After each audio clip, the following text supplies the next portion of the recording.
সংগ্রামী সাথী ও বন্ধুগণ, আমি আমার কথা শেষ করতে চাই এই বলে, বাংলাদেশ জামাতে ইসলামী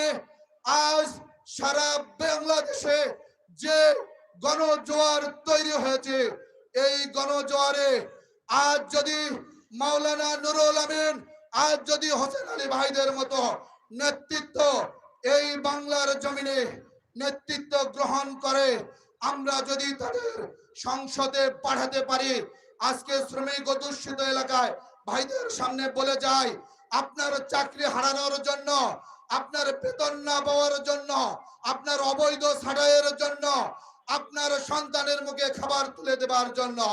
আপনাকে আর রাজপথে অবরোধ করে থাকতে হবে না, বরং আমার নেতারা রাতের আধারে হলেও আটার বস্তা, চালের বস্তা ইনশাআল্লাহ। এবং ওমর ফারুক রাদিয়াল্লাহু তাআলা আনহুর সেই স্বর্ণালী শাসনামল বাংলাদেশের ঘরে ঘরে ফিরে আসুক, এই আশাবাদ ব্যক্ত করে